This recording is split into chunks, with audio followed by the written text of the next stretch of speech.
left Peru and sailed to England alone. There he met the Browns and they took him home. Now a new life has begun. He's Windsor Garden's favorite son, 'cause he always does his best to help everyone. When a problem appears, he never misses a beat and always finds a way to land on his feet. Has his very own unique point of view. Looks at everything as if it's brand new. He is friendly and polite, and he tries to do things right, but he gets in sticky messes just the same. He's curious and speaks his mind, but trouble's never far behind. It's Paddington Bear, he's one of a kind. I'm Paddington Bear. I haven't seen Paddington this morning. What's he been up to? Don't bother answering. I can see for myself. So can I. Unfortunately, he's discovered a new hobby. These cutouts have been popping up ever since he heard about the Garden Society's topiary competition. Topiary? But that's the art of clipping bushes into fantastic shapes. Not newspapers. I think they're meant to be marmalade sandwiches. Well, I hope he doesn't make sandwiches out of my shrubs. If he hopes to win a contest, he's going to have to learn some new shapes. And if we're lucky, he'll find someone else's shrubs to practice on. I am fascinated by your new area of interest, Mr. Brown. And I think you'll find this book very helpful. Clippings from my garden. Thank you very much, Mr. Gruber. Look at all the shapes. They'll make a nice change from sandwiches. Yes, Mrs. Bird told me about those. I'm sure a look through that will give you plenty of ideas for the competition. Thank you. But a word of warning, Mr. Brown. What is cut off can't be put back.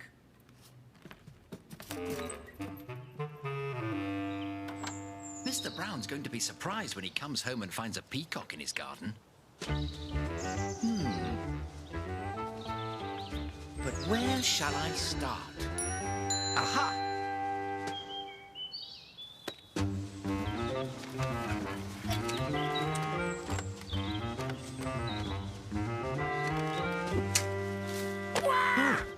Who did that? Of all the nerve! Oh, there. Is that you? There! What are you doing? This branch nearly had my eye out. It's topiary, Mr. Curry. It's to do with cutting shrubs. I'm making a peacock. A peacock? Yes, the Browns said if I was going to enter the competition, I had to learn a new shape, and... A competition, you say? The Portobello Garden Society will pick the winner at the end of the week. The prize is £50. £50? You know, Bear, a bit of topiary in my garden would raise the tone a bit. If you do one for me, I might not report you for nearly poking my eye out. I'd be happy to, Mr. Curry. And mind you don't go clipping one for everyone. I want mine to be exclusive. Oh, I'm sure I can make it look like something that's never been done before. You better start straight away, Bear. This bush definitely looks as though it could do with a trim, Mr. Curry. Just make sure it's finished by the time I get back.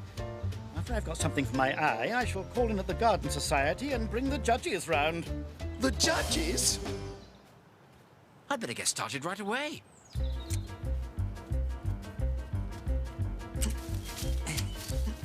I read in Mr. Gruber's book that the general shaping of the bush is the easy part. But the touch-ups are tricky. They weren't joking. Oh, no. I think I'm in trouble again. Mr. Gruber was right. What is cut off can't be put back. I hope the book can tell me what to do in a situation like this. Some of the simpler shapes can take as long as 10 years to reach perfection. 10 years? Mr. Curry will be back with the judges in 10 minutes. I have to think fast. Huh.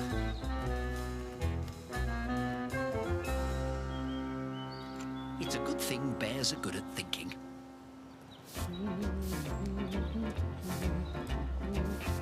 You'll not be disappointed, I assure you. When you see my topiary, you won't have to look any further for your winner. Paddington, did you know Mr. Curry's entered the competition as well? Yes, Mrs. Bird. I made a peacock for him. A peacock? You mean he's taking credit for your work? I don't really mind. Besides, I did almost poke his eye out. Well, I mind. Come on.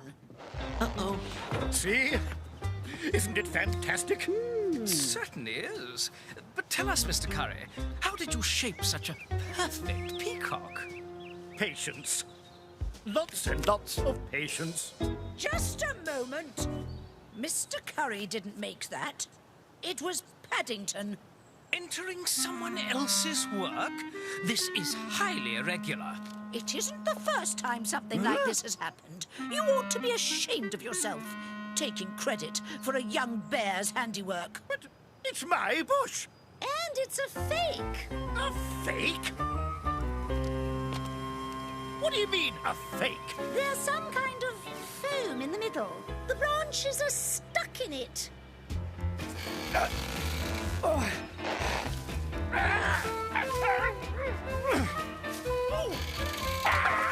It's alive! It's alive!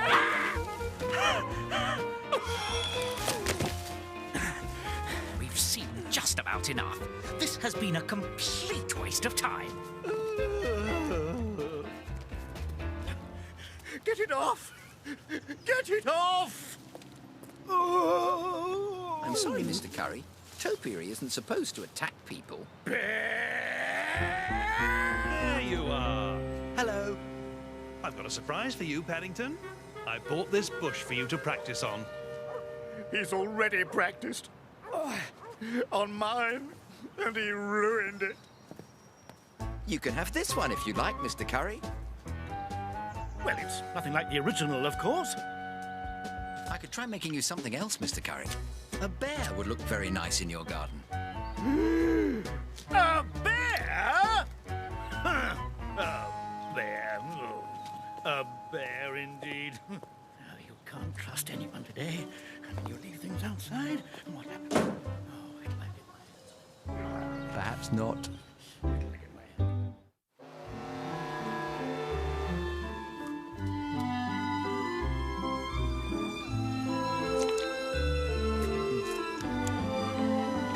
Would you care for a biscuit, Mr. Gruber? No, thank you. But I'm happy to see you relaxing after our latest trip abroad. Bears like boats. Oh, then you'll be interested in our sweep, sir. Oh, don't bother sweeping. I'll be sure to brush the crumbs into the sea. The fish will enjoy them. This sweep is a contest. A contest? What do I have to do? Guess how far the ship will travel by midday today. The person closest to the exact distance wins the jackpot. That's easy. My uncle in Peru taught me how to predict the weather from the smell of the wind. The ship won't travel very far today because of the bad weather. My guess is 25 nautical miles. Are you sure, Mr. Brown? There isn't a cloud in the sky. Storms at sea can come out of nowhere. I learned that when I was a stowaway. Let's not mention stowaways to the captain, shall we? I'll put you down for 25 nautical miles. I think I may have made a wrong guess by mistake, Mr. Gruber. Perhaps it was the salt air mingling with some marmalade from your snack. Everyone seems certain we will travel a great distance today. But don't feel bad. It was only a guess.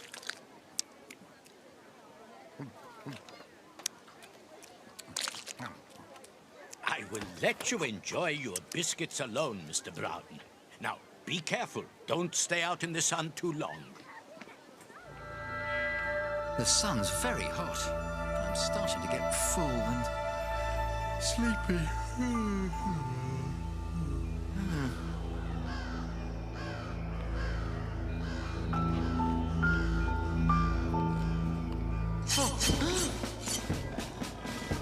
That's strange. Oh.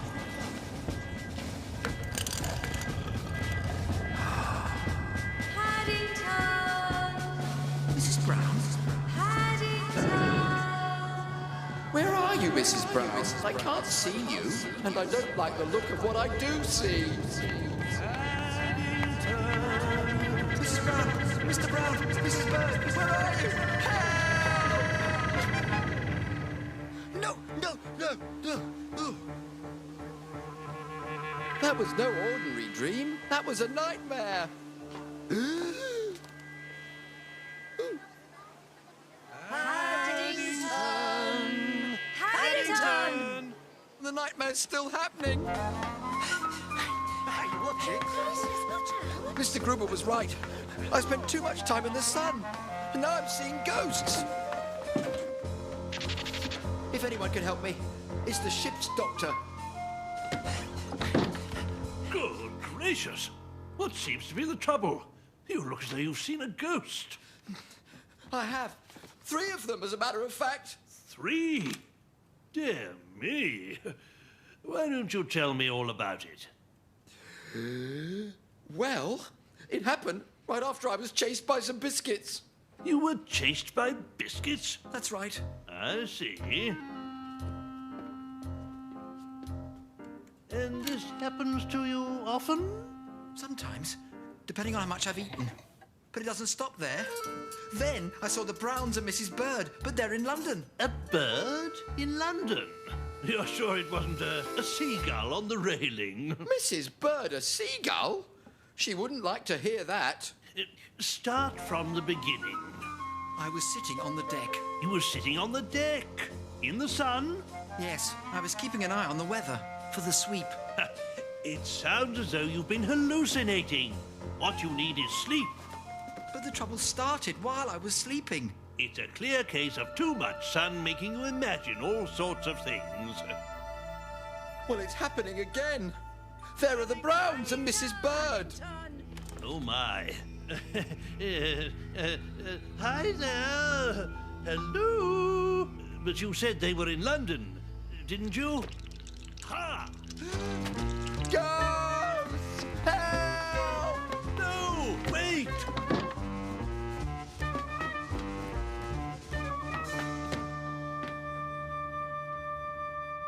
Poor Mr. Brown must be very upset. I can't imagine where he's got to. Last I saw of him, he was running around the ship causing a panic. We're terribly sorry for all the trouble. We came on board this morning when the ship stopped for supplies. Now it all makes sense. Henry wanted to surprise Paddington, not scare him. But how was I to know he would think we're ghosts and start a panic? I've looked everywhere for him. I found Paddington's hat. It was near the railing. Near the railing? Oh, no! Maybe he fell overboard. Oh, Overboard?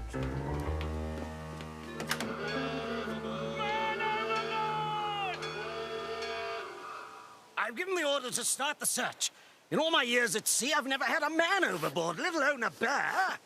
But, Captain, I'm not overboard. I'm right here. Paddington! Ghosts! Run, everyone! Hide! It's all right, Mr. Brown. They aren't ghosts. They're real. It's a surprise. You can say that again. Oh, Paddington, why didn't you come out when you heard the alarm? We thought you'd fallen overboard. You did. But no one said anything about a bear overboard until just now. Because we had to stop, the ship is behind schedule. We've only travelled 20 nautical miles, and it's already midday. 20, you say? Then I can't believe it. The bears won the ship sweep. I've won the ship sweep? Your guess must be the closest. This better not happen again, or my suspicions will be aroused, and I might have to clap you in irons. Aye, aye, Captain. I think I know one bear who's going to have a good sleep after his lunch. If you don't mind, Mrs. Bird, I think I may stay awake for the rest of the day. Anything can happen when I fall asleep.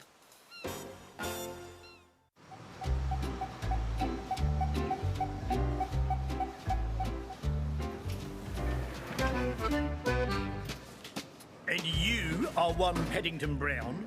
Mrs. Bird says one is enough. Oh, I'm sure she's right. This letter says you've been invited to be part of a live studio audience. But it doesn't say anything about you being a bear. Do you have any form of identification? I don't think I have any forms, but I have this photograph from my Aunt Lucy. It says, "To my dear nephew Paddington." Oh, there's this. It's got my paw mark on it. Mrs. Bird says no one else has one quite like it. I don't suppose anyone would want one either. This is the number of the studio you want? Thank you. And be careful you don't get lost. I've never got lost this quickly before. Maybe the high altitude is making me see things. Are you lost? Very lost, I'm afraid. I'm looking for this studio. Down the hall, second door on the left. But you better hurry. The jam session's about to start. A jam session? It's a good job I brought a marmalade sandwich. I hope we get to see Paddington in one of the live studio audiences. With that hat and duffel coat, he shouldn't be too hard to spot. Thank you. And for our last number, we have a wonderful gift. Eh? See? Just like I said. I have a feeling whoever invited Paddington to the television studios is going to wish they hadn't.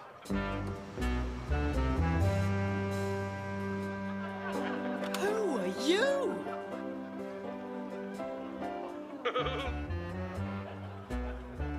Yes, as I was saying, our wonderful guest is...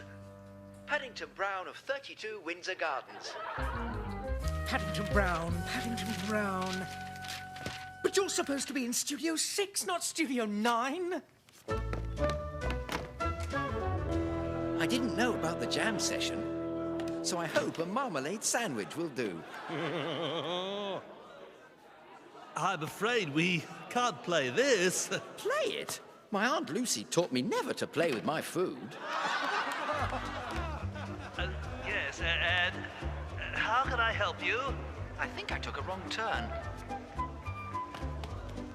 Oh, I see what's happened. You must have thought the 6 was a 9. I did not. Aunt Lucy also taught me my numbers. What I mean is, you're in the wrong studio. Studio 6 is through there. Oh, thank you.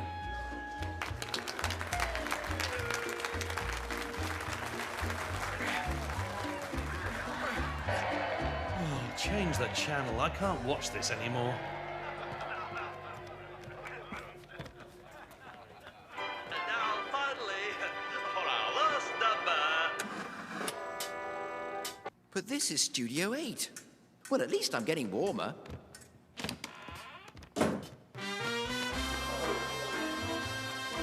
Where's that bear?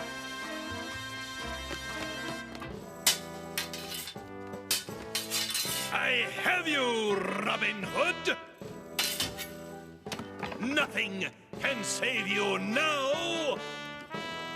I think you dropped something.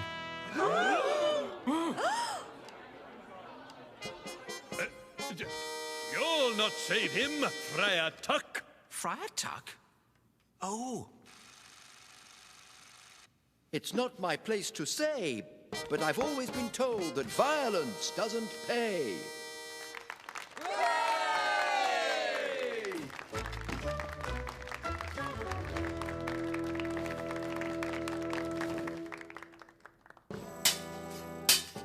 I can't believe it. That's it. I'm calling the television station.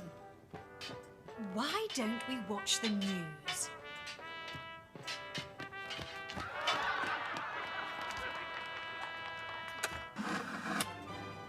And on the international scene, there have been reports of strange sightings abroad. There's been a new development in the amazing discovery. It's happened again! I've tried phoning the station 5 times, but they're always busy. Oh, dear. I hope people aren't calling to complain about Paddington. What is going on in my studios? Miss Warren, find the audience coordinator and that bear and bring them to my office on the double. I don't believe it. This is Studio 6. But the show's over. There you are. There you are. The chairman would like to see both of you in his office immediately. Oh, no. I think I'm in trouble again. This is very serious. Those programs were going out live. Everyone in the country must have seen you. You see, I got my 6s and 9s mixed up. Yes! I know they're right here. I was just... What? How many?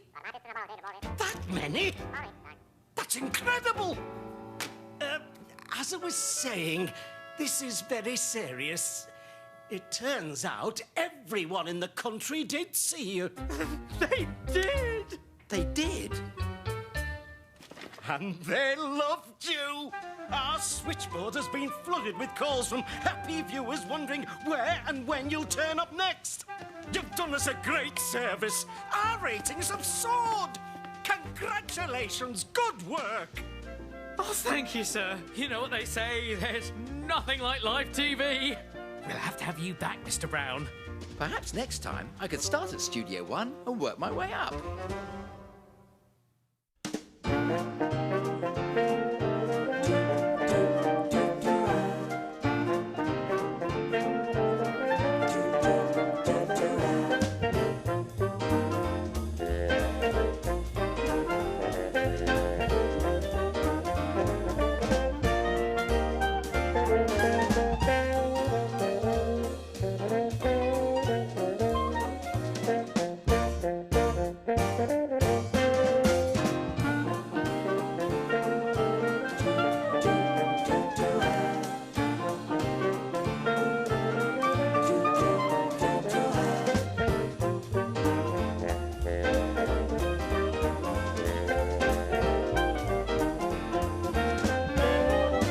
Curious and speaks his mind, but trouble